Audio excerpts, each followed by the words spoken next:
D'abord, monsieur le député, cher Michel, madame la vice-présidente du Conseil régional, monsieur le commissaire général, madame la rectrice, la recteure, le recteur, il y a toutes les dénominations, monsieur le préfet, mesdames, messieurs les présidents et responsables des IRT, j'ai envie de dire chers amis. Première remarque, vous ne pouviez pas trouver mieux pour votre troisième forum que la ville de Grenoble. Au lieu de l'innovation, parmi les tout premiers en France, dans les quelques pépites en matière d'innovation dont nous disposons, à l'évidence, Grenoble figure au tout premier rang.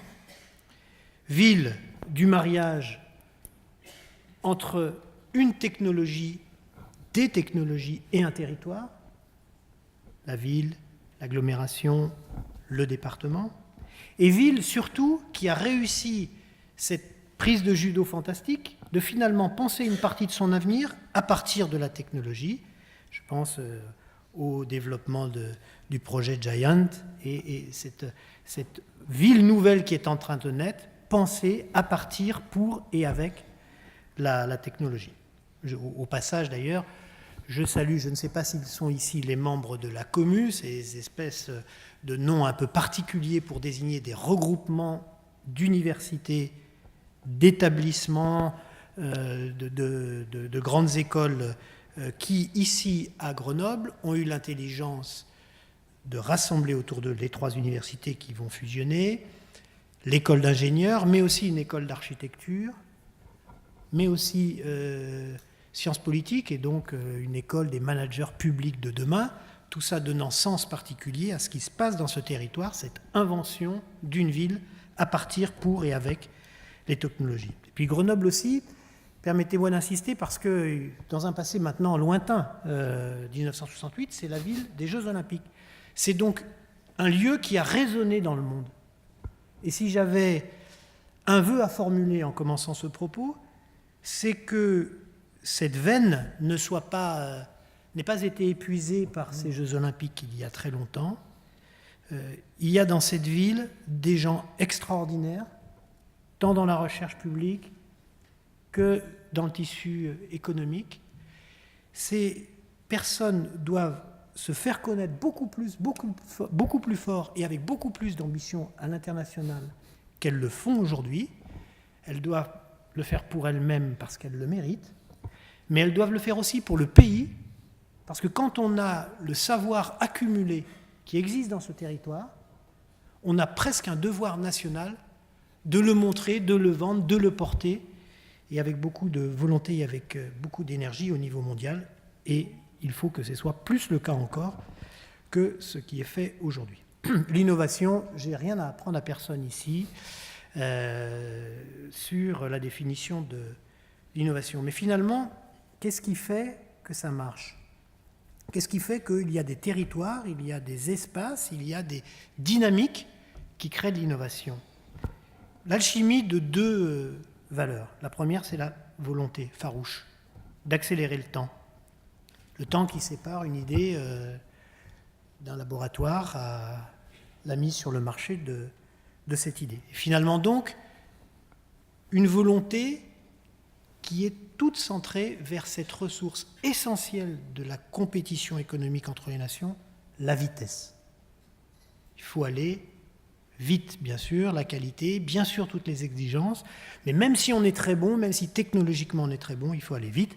C'est une des raisons pour lesquelles les enjeux de simplification dont vous avez parlé tout à l'heure, monsieur le directeur de l'ANR, sont au cœur, j'y reviendrai d'un mot tout à l'heure, de toute démarche innovante. Une démarche innovante, mais lente, c'est une démarche qui n'a pas énormément d'utilité économique.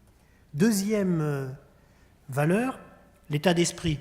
Ce que Steve Jobs dit, l'innovation, c'est le champ de distorsion de la réalité. C'est-à-dire finalement la capacité d'être à la fois très discipliné, très construit, mais en même temps d'avoir un esprit critique qui permet d'interroger ce qui est, d'anticiper sur ce qui devrait être, de penser un peu plus loin, de contester pour rebâtir un ordre nouveau.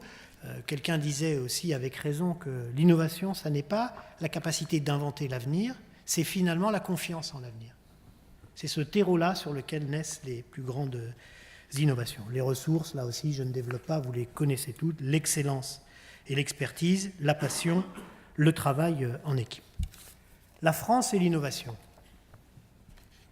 Depuis 10 ans, il y a 10 ans, on parlait peu d'innovation. Même ici, à Grenoble, c'était les premiers pas, un peu plus que les premiers pas. C'était, disons, le deuxième pas de ce lieu qui a été un laboratoire de l'innovation en France. Depuis 2 ans, 2 transformations silencieuses se sont opérées, sans même qu'on y fasse attention, et qui sont le capital des politiques publiques et de la mobilisation des acteurs sur ces champs de l'innovation. La première, c'est le rapprochement maintenant, j'allais dire naturel. Il y a toujours des organismes, des procédures, c'est toujours un petit peu compliqué, mais naturel entre le monde public, de la recherche publique et les entreprises privées. Il y a 10 ans, c'était impensable. Aujourd'hui, c'est l'oxygène de très nombreux territoires, tous ceux notamment qui sont ici représentés dans cette salle. Et puis aussi, une idée beaucoup plus large et beaucoup plus juste, deuxième transformation, de ce qu'est la technologie, ou plutôt l'idée que finalement, les grands projets, les grandes inventions, les grandes innovations ne sont pas le fruit d'un laboratoire in vitro qui travaille comme ça, en secret, dans son coin, mais sont au contraire le fruit de croisements de technologies différentes et parfois d'alchimie entre technologies qu'on ne pensait pas immédiatement réunir, et le croisement aussi de personnalités, d'entreprises très, très différentes. Depuis 10 ans, beaucoup d'outils. Je ne les énumère pas tous, mais si je fais historiquement les pôles, les instituts Carnot, les IRT, les SAT, et puis les dispositifs départementaux, les dispositifs régionaux, les dispositifs tout à fait utiles de ce qui était à l'époque le Grand Emprunt, ce qui est devenu le Commissariat général à l'investissement. D'une certaine manière, sur ces 2 transformations silencieuses, je ne sais pas si c'est le trop-plein, mais c'est l'abondance. Et probablement, le temps est venu, indépendamment de l'évaluation qui va avoir lieu notamment pour les IRT, d'une analyse précise de l'ensemble de ces dispositifs. Et pas d'une analyse à titre culturel, même si tout ça est très intéressant, mais d'une analyse qui soit appuyée sur l'idée qu'il faut probablement, là aussi, simplifier les choses, vérifier s'il n'y a pas dans le système des redondances, voire même des facteurs de concurrence entre certains outils, voire même des idées qui ont présidé à la base de la création de ces outils qui finalement s'avèrent dangereuses ou difficilement tenables dans la durée pour être efficaces et pour que l'ensemble du système tienne. C'est une des actions que nous allons mener d'ici la fin d'octobre avec le ministre de l'économie et de l'industrie. Nous avons nous donné les moyens de faire un bilan un peu complet de l'ensemble de ces outils, avec ceux et celles, bien sûr, car ce sera une évaluation collaborative de ceux et celles qui les font vivre. Mais pour revenir dans ce champ bien rempli de l'innovation aux IRT, qu'est-ce qui est important de souligner?